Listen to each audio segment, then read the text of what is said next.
I want to share a quick message that doesn't have to do directly with investments or money, but as we all know, there are so many external factors that affect our ability to optimize and do well financially. And one thing I wanted to mention relates to a conversation I just had with a client where I was telling them how much I adore touring. Touring is climbing up a ski hill, and it is one of my favorite winter weekend activities.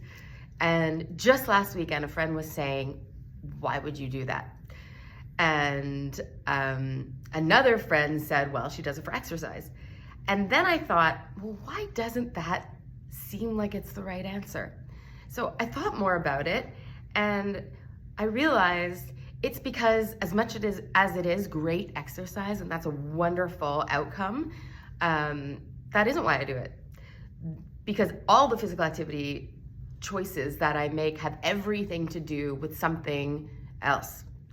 My purpose in doing them is often to achieve, getting time to be in my head, getting out of my head, a sense of community, the endorphins that I crave, the feeling afterwards. And I know this is something that many of you can relate to for those who enjoy and have found a great physical activity that feeds you.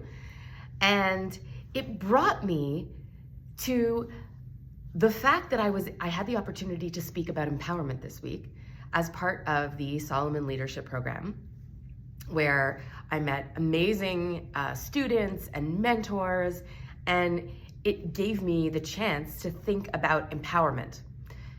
The way that I love empowering others around their finances, for example, but also those who have empowered me and the ways in which I empower myself. And one thing that I gathered in thinking about and reading about empowerment was that empowerment is often not about the empowerment itself, in the sense that, why do I love empowering people around money and finance?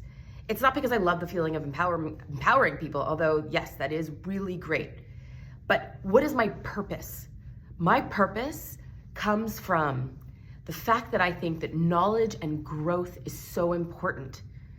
The fact that I think that giving back is so important, that I am so grateful for being in a position where I have the ability to give back.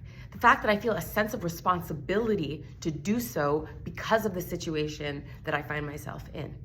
And so all of these different factors lead to wanting to empower myself, adoring the opportunity to get empowered, and to want to pass that on and empower others.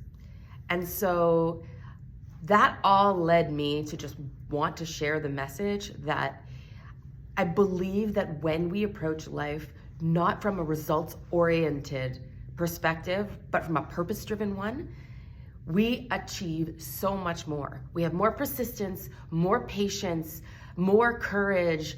We increase our ability ultimately to succeed and to do so meaningfully. So I would encourage everyone to think about what is your purpose-driven approach? Why do you do things? Because that's where the real strength is. I hope this is interesting. As usual, this isn't my area of expertise, but it really does relate to being able to do better with our finances and to give us the courage to address our money, our investments, and to take it on. So I wish everyone a wonderful day.